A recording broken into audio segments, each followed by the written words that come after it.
Dear student and respected viewers, myself Deepak Kumar Thakur, Guest Assistant Professor, Kamla Rai College, Gopalganj, affiliated with Jayprakash University Chhapra.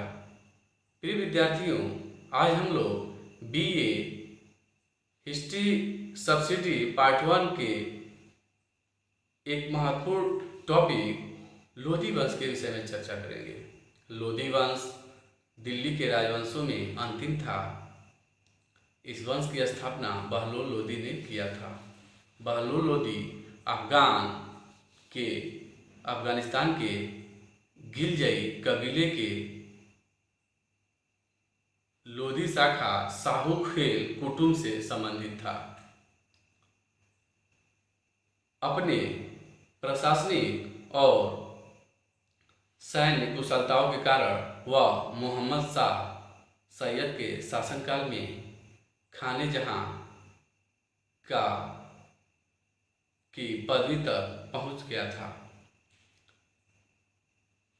और मोहम्मद शाह सैयद के उत्तराधिकारी अलाउद्दीन आलम शाह के शासनकाल में, जैसा कि इतिहासकारों ने बताया है, वर्णित किया है कि यह अलाउद्दीन आलम शाह इसको अपना भाई कहते हुए अपना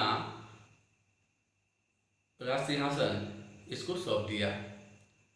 लेकिन मध्यकालीन परिस्थितियों को देखते हुए इतना तो कहना पड़ेगा कि बहलोल लोधी अपने योग्यता और प्रतिभा के बल पर लोधी वंश की प्रथम अफगान राज्य की स्थापना की।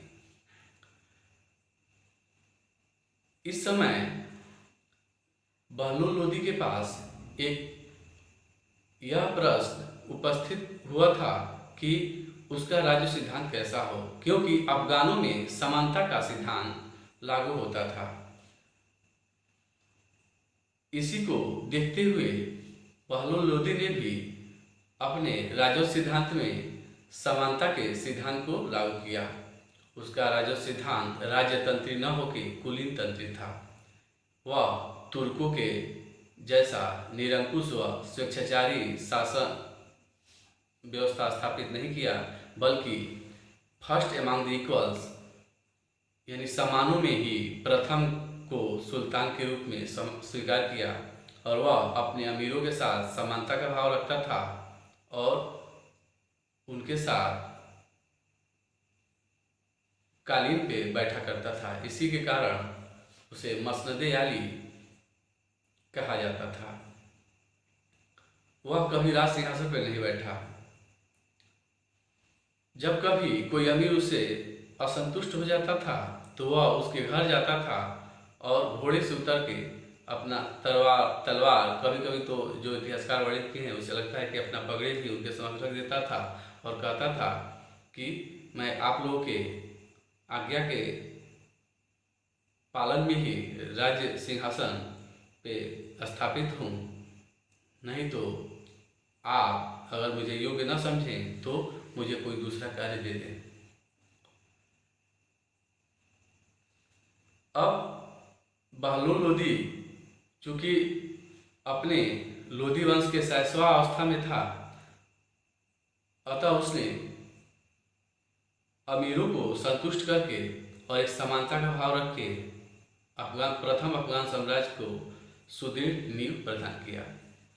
उसने एक चांदी धातु का बहलोली सिक्का जो कि 1/4 टंके के मूल्य के बराबर का था चलाया। उसका कार्यकाल 1451 ईस्वी से 1489 ईस्वी तक था।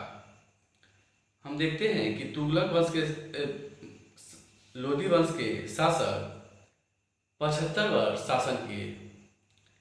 इन 75 वर्षों में सबसे अधिक शासन काल जो है बहलोल लोधी का था और इसके कारण ही यह एक सुदृढ़ अफगान राज्य की नींव रख सका। पूरे दिल्ली सल्तनत के शासकों के इतिहास पर अगर हम नजर डालें तो बहलोल लोधी ऐसा शासक था जिसने सबसे अधिक समय तक शासन किया। ऐसा प्रथम शासक था जिसने सबसे अधिक समय यानी 38 वर्ष तक शासन किया और अफगान राज्य की एक समृद्ध शक्तिशाली नींव रखी।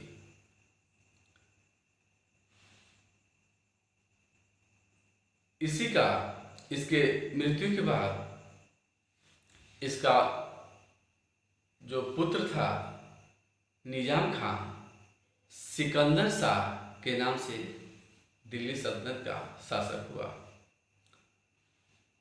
सिकंदर शाह लोदी या सिकंदर लोदी 1489 से 1517 ईस्वी तक शासन किया।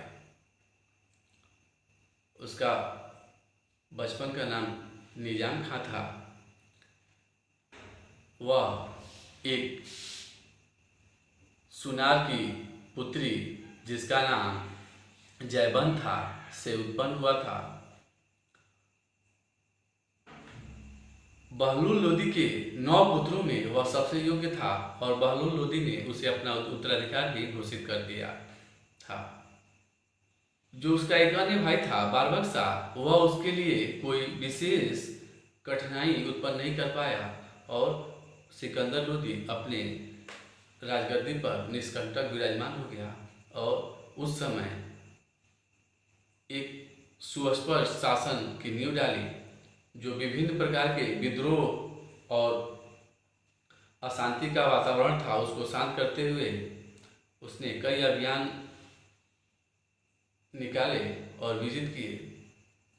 जो उसका सबसे महत्वपूर्ण कार्य था वह था जो कुछ सुधार कार्य जो कि भू राजस्व या लगान व्यवस्था के क्षेत्र में उसने किया। आर्थिक सुधार हेतु उसने सर्वप्रथम गजे सिकंदरी एक वैज्ञानिक ढंग की मापन प्रणाली को लागू किया,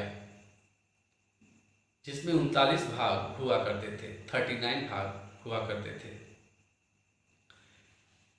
एक सुस्पष्ट मापन प्रणाली के आधार पर भूमि का मापन किया और उपज के आधार पर लगान तय किया।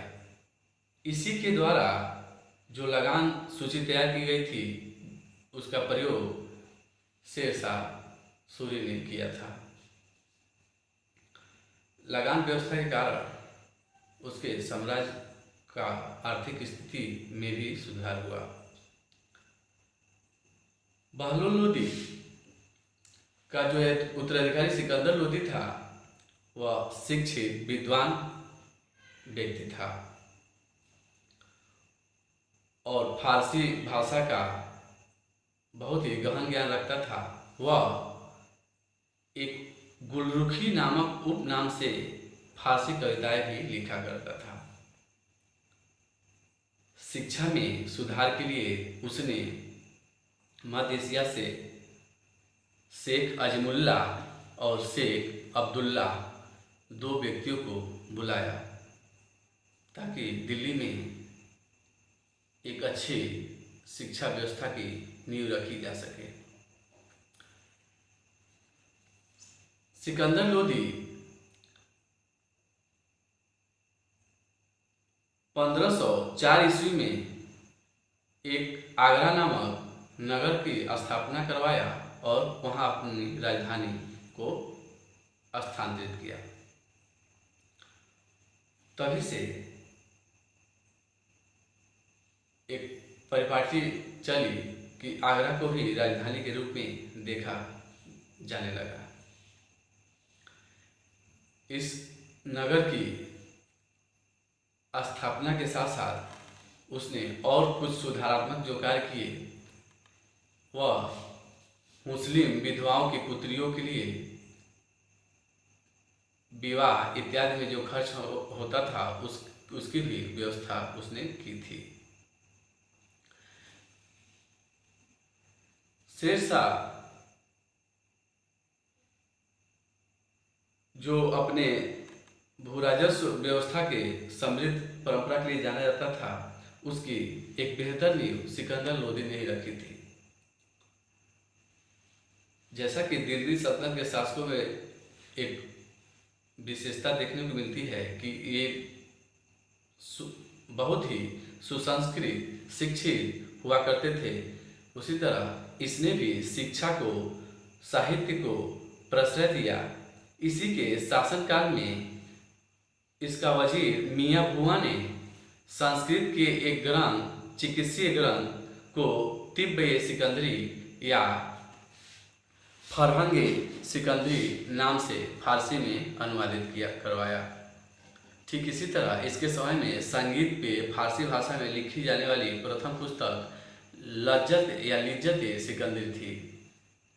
लज्जत सिकंदर शाही नामक फारसी भाषा में संगीत की पुस्तक तैयार करवाई। इसने बहलोल लोदी का मकबरा भी निर्मित करवाया। इसके धार्मिक नीति की अगर हम चर्चा करें इसकी उपलब्धियों में, तो धार्मिक नीति में यह उदार नहीं था, यह कट्टर इस्लाम का समर्थक था और उसकी धार्मिक नीति अहिंसुता पर आधारित थी, जिसका वर्णन हमें समकालीन इतिहासकार अपनी पुस्तकों में देते हैं।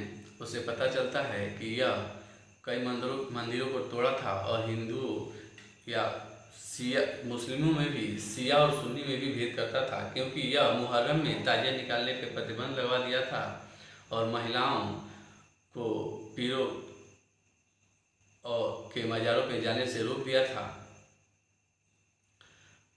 एक इतिहासकार यहाँ तक वर्णित करता है कि वह एक मस्जिद को भी तोड़ने की योजना बनाया था, लेकिन बाद में वो त्याग दिया। तो इस प्रकार देखते हैं कि धार्मिक रूप से यह कट्टर सुन्नी मुसलमान शासक था और देखते हैं कि इसी का अग्रगामी, इसी के पद चिन्हों पे इसका जो परवर्ती शासक औरंगजेब था वह भी चला। अब हम अगर इब्राहिम लोदी, जो कि इस वंश का तीसरा और अंतिम शासक था और ऐसा प्रथम शासक था जो युद्ध भूमि में मारा गया, और वह युद्ध था पानीपत का प्रथम युद्ध 21 अप्रैल 1526 ईस्वी को लड़ा गया था। इस युद्ध में मुगल वंश का संस्थापक बाबर विजयी हुआ और इब्राहिम लोदी पराजित हुआ और युद्ध भूमि में ही लड़ते हुए मारा गया। इब्राहिम लोदी और सिकंदर लोदी में एक समानता थी। इन लोगों ने तुर्कों के निरंकुश और स्वेच्छाचारी राजस्व सिद्धांत को दिल्ली सल्तनत में पुनः स्थापित करने का प्रयास किए। ये लोग रत्नजड़ी सिंहासन पर बैठा करते थे और राज दरबार में अमीरों को खड़े ही रहना होता था। सजदा और पैगोश का जो प्रथा था वो उसे भी इन्होंने लागू कर दिया था। और ये जो दोनों शासक हैं ये तुर्क जो सुल्तान थे उनके निरंकुश स्वेच्छाचारी राजस्व सिद्धांत को लागू करने का पूर्ण प्रयास किए। और इसी प्रयास में ही हम देखते हैं कि इब्राहिम लोदी के शासनकाल में विद्रोह हुए और इसी कारण वह पानीपत का प्रथम युद्ध भी कहीं न कहीं पराजित होने में ये भी एक महत्वपूर्ण भूमिका निभाया था, क्योंकि इब्राहिम लोदी कहा करता था राजाओं का कोई भी सगा संबंधी नहीं होता है। और उसके इस संकालु और अविश्वास पूर्ण व्यवहार ने ही दिल्ली सल्तनत से लोदी वंश का नामो निशान मिटा दिया। जो लोदी शासक हैं इनके समय में स्थापत्य कला के क्षेत्र में कोई विशेष विकास देखने को नहीं मिलता है, क्योंकि ये लोग केवल मकबरों का ही निर्माण करवाए।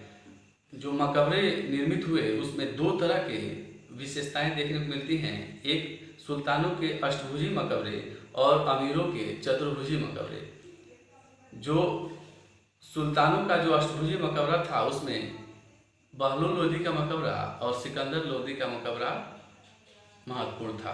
बहलोल लोदी का मकबरा सिकंदर लोदी ने बनवाया था और सिकंदर लोदी का मकबरा इब्राहिम लोदी ने निर्मित कराया था। इस समय का जो स्थापत्य कला का सबसे महत्वपूर्ण एक निर्माण कार्य था वह था मोट का मस्जिद, जिसे सिकंदर लोदी के वजीर मियाँ बुआ का पुत्र जहांशाह ने बनवाया था।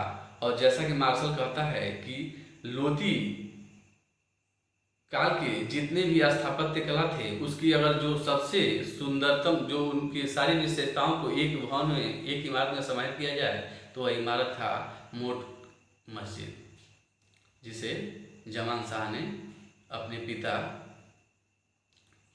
की याद में बनवाया था।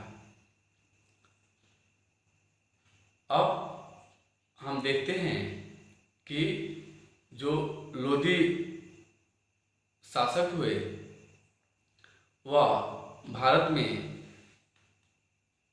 75 वर्षों के शासनकाल के बाद इब्राहिम लोदी की गलतियों और अकुशल सैन्य नेतृत्व के कारण और बाबर की सामरिक और अत्याधुनिक हथियारों के प्रयोग के कारण इस वंश का पतन हो गया और दिल्ली से तुर्क और अफगान वंशों का जो दिल्ली वंश का जो एक क्रम चला रहा था वो समाप्त हो गया और भारत में एक नए वंश मुगल वंश की स्थापना हो गई।